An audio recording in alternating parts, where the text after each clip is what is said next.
Et quand nous sommes allés voler, on avait volé un chat. Quand on avait volé le chat, on ne savait pas où préparer le chat.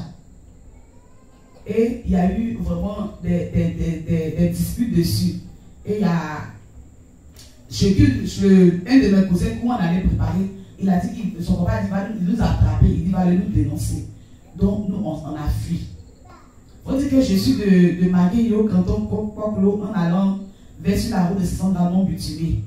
C'est de là-bas que je viens. Et vraiment, il faut dire que j'ai fait pas mal de mauvaises choses là-bas. Où je sortais avec les maris des gens.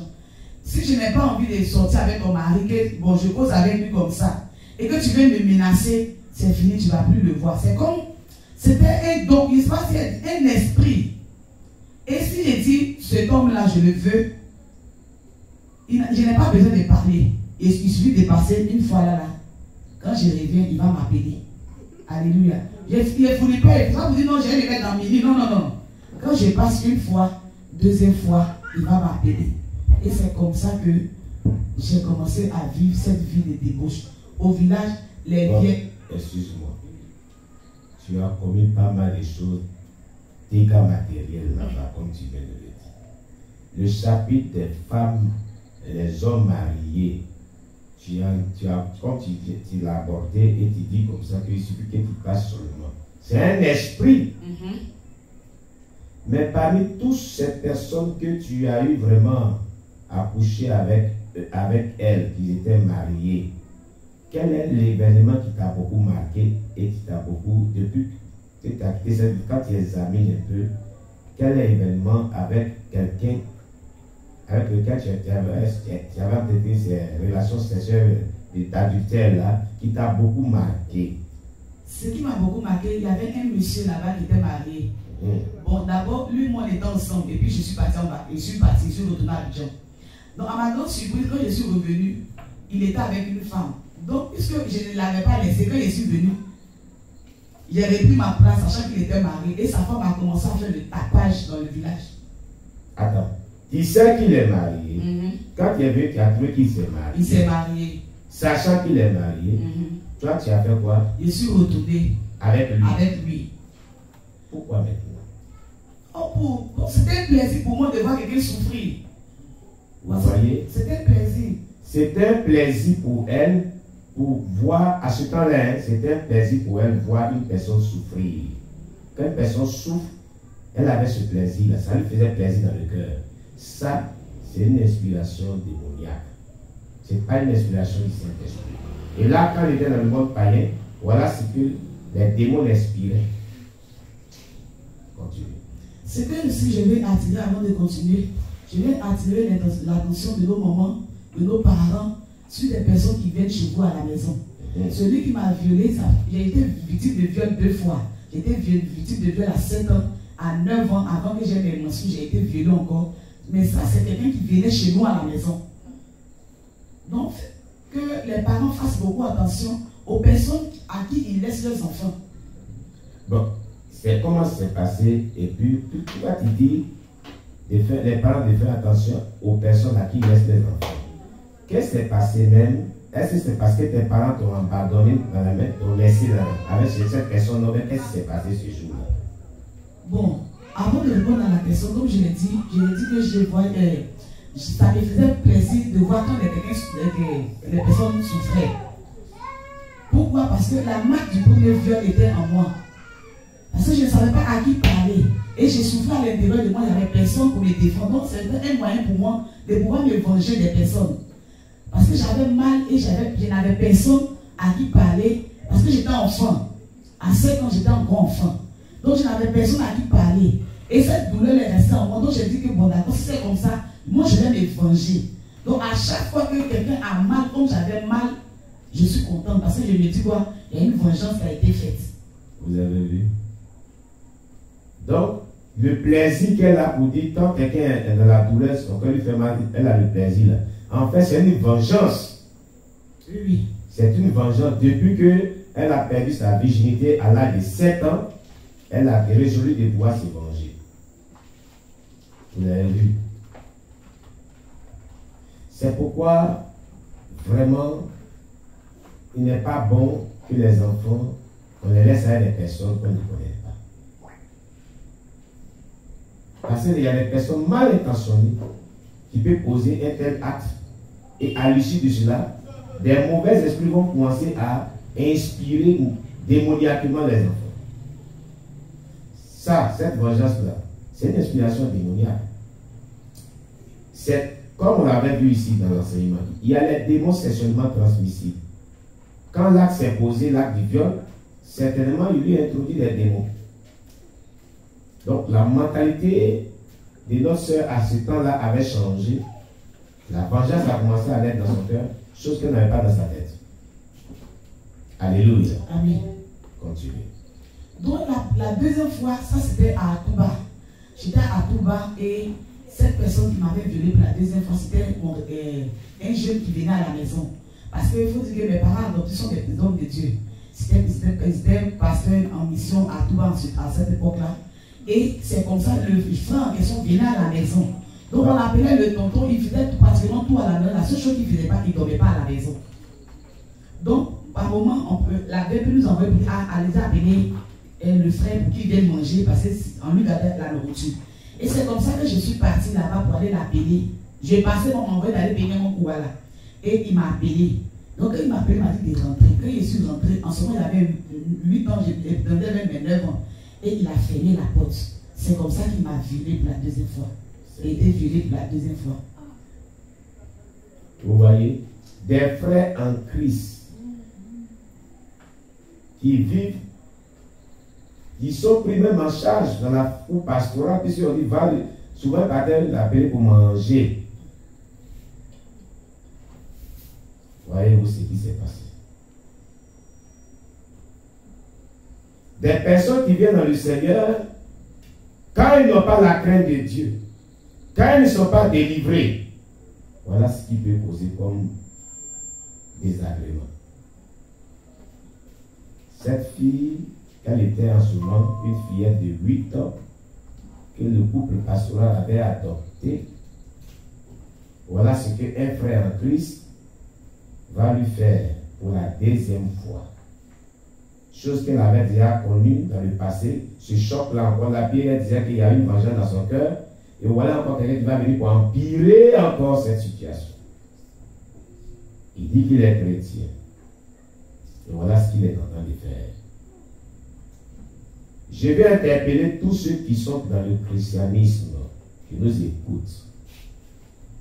La crainte de Dieu nous évite beaucoup de choses. Elle nous garantit le salut de notre âme. Mais quand il n'y a pas de crainte de Dieu, voilà jusqu'où l'on peut poser des actes désagréables qui peuvent affecter toute une vie. Vous entendez ce qu'elle est en train de dire? Moi, ça me fait mal, mon cœur même est déchiré.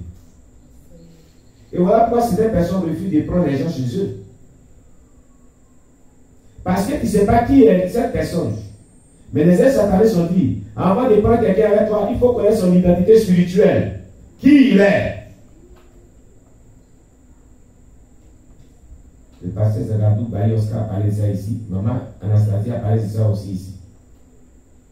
Celui que tu prends pour envoyer chez toi là, connais-tu son identité spirituelle? Connais-tu qui il est? Il y a des femmes qui veulent sortir. Ah, il faut attraper mon enfant, je m'avais payé quelque chose à la boutique. Celle que tu donnes ton enfant là, tu connais son identité spirituelle. Tu sais qui elle est. Tu sais qui il est.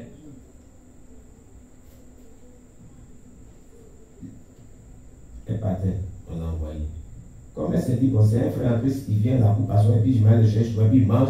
C'est un tonton, une petite fille de 8 ans. Il s'en va vraiment la violer. Continue. Et quand ça s'est passé, il faut dire quand le premier s'est passé, c'est comme une force qui est rentrée en moi et j'ai même beaucoup de parler parce que je ne parlais pas avant. C'est maintenant que j'ai commencé à parler. Avant, je ne parlais pas.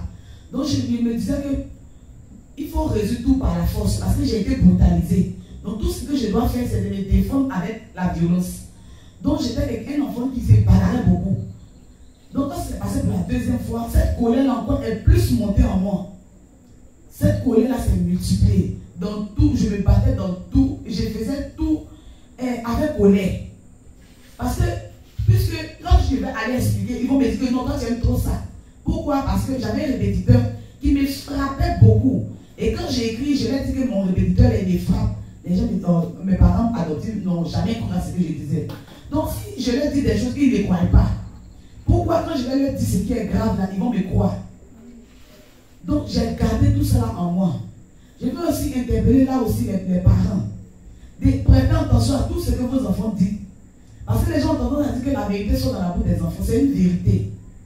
Parce que si j'avais quelqu'un pour m'écouter, peut-être que je n'allais pas avoir cette vie que j'ai menée. Je n'allais pas vivre ce que j'ai mené. Je n'allais pas avoir cette colère au point même de prendre le couteau pour pouvoir moi-même me piquer ou faire couler mon sang pour que je puisse me calmer. Tu as vraiment fait ça? Oui, papa.